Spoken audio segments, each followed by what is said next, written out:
What's up, everyone? Hope you all are having a great day today. And this video is a Subaru maintenance day. We got oil change we gotta do today. I want to soften the springs on the coilovers, and lastly I want to do the alignment. I've been lacking on the alignment so bad, like it's not even funny how crazy the alignment is on this thing. Mainly, I get the alignment because I just put new tires on here, and I might need to rotate them. Oh yeah, I need to rotate the tires too. But thing just pulls all over the place, and I've already aligned it one other time, but that didn't really count. So those were on the old tires, not the new tires.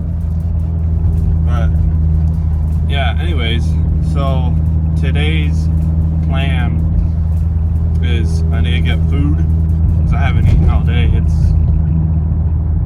12:20, 12:30. So food, get Earl, and then we gotta change the Earl, do a rotation, soften the suspension, and then I gotta drive it out to the shop or workout and align it. So that'll be fun. Alright, over on the auto parts, we got oil. Usually I would run Valvoline, but today we are going to be running Bubble One. Not horrible. Actually, it is my runner-up oil always. Bubble One or Valvoline or something. But anyway, they're all out. So I was like, well, phooey. And then I picked up the most beat up filter that they had. I usually run K&N's. Personal preference, I guess. But it's what they had. On the Miata, I'll usually run the old school stuff. Like, I don't know, I'll put a WRX filter in there. And then usually I will put in, I don't know what oil I'll put in. Dude, I put in Shell Rotella, honestly, and it's not, you know what it needs? It's an old motor, it's an old vehicle. It needs the vitamins and minerals that are in Shell Rotella. So that is what it is, I guess. But I don't know. Don't quote me on the vitamins and mineral thing. That is for Vice Group Garage. So I'm not trying to steal his thunder on the vitamins and mineral thing, but yeah. So I'll see you guys at the house. All right. So for whatever reason, this road is the worst road for my alignment. I don't know why. All the other roads around here are fine, but let's just get her set up here. So I go, and then we're going to the right. It's not horrible. It's definitely worse going the other way. I don't know. It might just be how the road is shaped or something, but that is what it is.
So surprise, surprise, the Subaru is actually like disgusting, if you could ever imagine such a thing. But yeah, so right now we are, let me zoom out just a little bit. So we are going to be doing the oil change, a rotation of the tires, and then the last thing I want to do before I get on the road is soften the coilovers. I found all of the little pegs that go into the top of the coilover, so that's what we will be doing. My theory is, because this car likes to get thrown out of alignment all the time, and so my theory is that if I soften the spring rate on the coilovers, because right now it's very stiff, and every time I hit a bump or anything like that, or like go over railroad tracks, which I do every morning on my way to work, is the theory is if I soften the spring rate, then the car won't bounce and do crazy things all the time. So it would cushion the blow in theory, and so my alignment wouldn't get thrown out every once in a while or every time I hit a bump, essentially. So that's my theory, is having more of a cushion, so it's not as aggressive when I hit bumps and stuff. Then that should solve my car being thrown out of alignment all the time. Because if you think about it, if you hit a pothole or something and the car shifts dramatically or something like that, there's a very good chance that the alignment has been thrown out. So, and it's been almost a year of driving, and that also could throw your alignment out. So it's just a good thing to consider, just to check out your alignment at least every 6 months to a year, just so you know it's good and you're not going to eat your tires, essentially. So yeah, we are going to hop right into it. I'm going to get the car on jack stands, and then as the oil is draining, I will rotate the tires.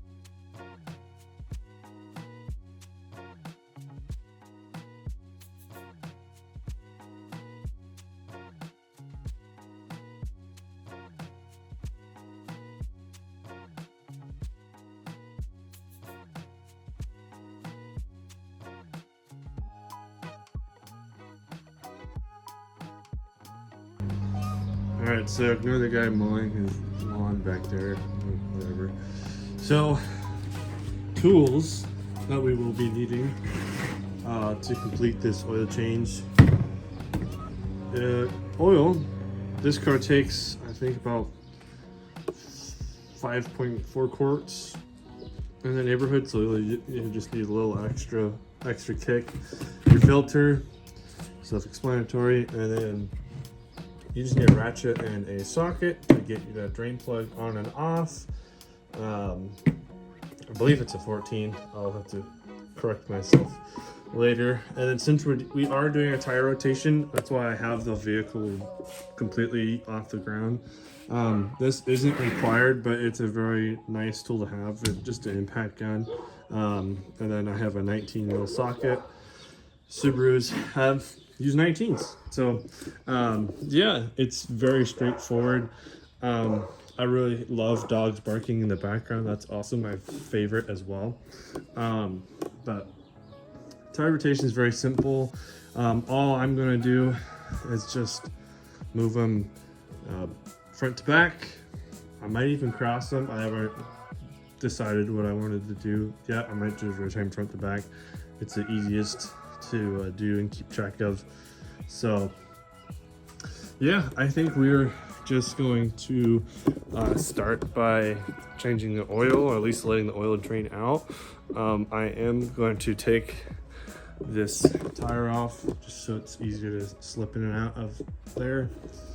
So yeah, first thing to do is to take the cap off, filter, and I already popped the oil check dipstick. That's the word I was looking for. So yeah, we're gonna get started, and I will catch up with you guys when we drain the oil.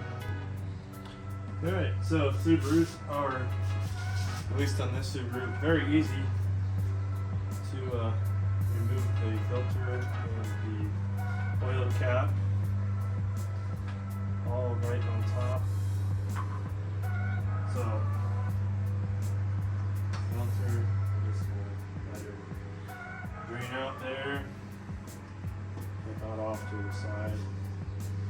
But yeah, dipstick's already pulled up, so we're gonna take the wheels off and everything like that. If you see the Napa, I'm sorry. That's all I had lying around was the Napa.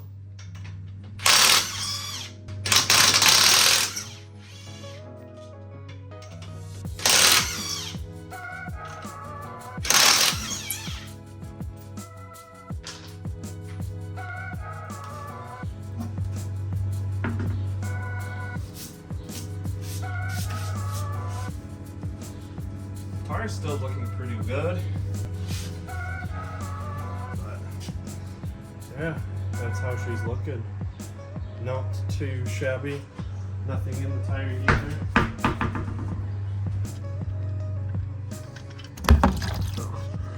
And of course I drop it. The large she blows. Oil.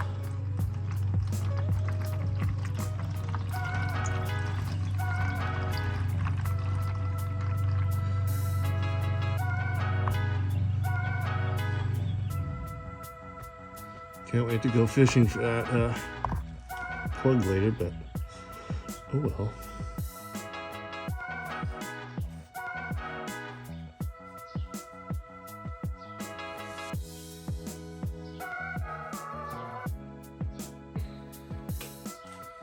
Beautiful, you can even see the cane. So now, I think I said 5.3, 5.4, something like that. So we will be inserting our oil. It's gonna take this whole jug.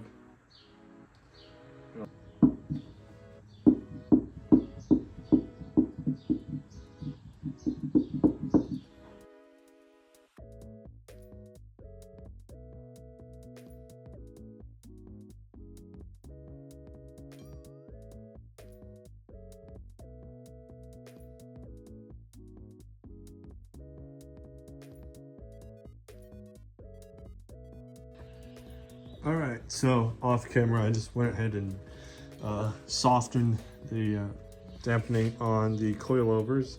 Very easy task. You just take this guy, if they come with it, and you just twist them, and then they will soften. The rear was a big pain because you have to move all of this just to get all the way back there, but otherwise not too bad. So but yeah, oil changed on, tires rotated, suspension adjusted.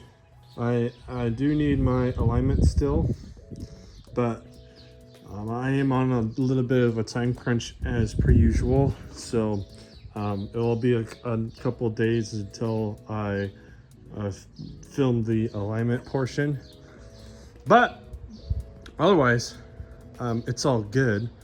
Alignment will just have to wait until I'm like off work or something like that to get that taken care of, but yeah, we are looking good. Just got to put everything back together, and then put my trunk back together, and then we should be good to go. So, all right, so I'm under the car. Kind of have to make this quick because I think there's copyrighted music playing. But anywho, under the car doing the alignment. You're not gonna be able to see it, but that's what we're kind of looking at right now. It kind of looks like we have to move the right side a little bit. It's going to be mirrored for you, so sorry about that. But anyway, Subaru alignments, super easy. So for the rear and on this car, we can really only change the toe, and if that's all we can change. We can only change the toe. So we're going to be moving this a 19 millimeter socket on this side and a 22 wrench on the other side. This is just a cam. This is basically the thing that you turn to move the toe. And then on the front, it's very simple on the front as well. Front, this is the tie rod assembly. So 19 millimeter nut right there, and then that little spot where you can put a wrench, that's about a 14. So that's all that we're going to be doing. It's not crazy bad, it's definitely seen worse, but we're just going to move everything, and yeah, I'll show you the results afterwards.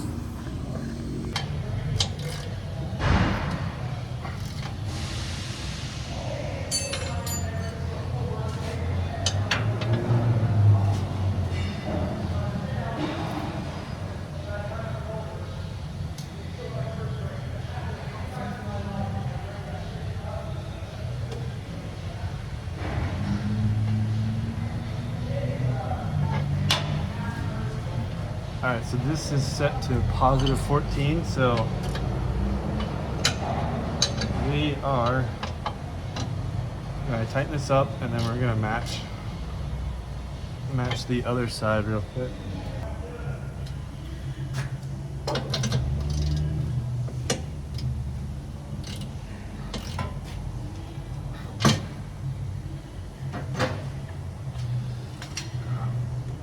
There we go. Rear end done. Rear end is set. So that's what we're kind of looking like on the rear. I know it's 12 and 14, but pretty darn close. We have another screen over there somewhere, but can't see it the way the car's sitting. So I'm gonna show you the front. Front, definitely, that's why it's pulling to the right. Definitely, you can just tell. Camber is actually perfect. Don't really need to touch it. I know it's red, but that one there in the middle, the camber is actually really good. And for coilovers, -1 and 1/8, that is really well. So we're gonna match the front toe and at least get it in the green there, and we'll see what happens. All right, so that's what we're looking like afterwards. Pretty darn good. I'm gonna just double check the steering wheel, but that's it. Well, that's all we had to do for your limit. Just tow and go, baby. So yeah, that's all we got to do. So I'm gonna get the car out of here. That's what it looks like on the limit rack. Looking pretty spiffy. So yeah.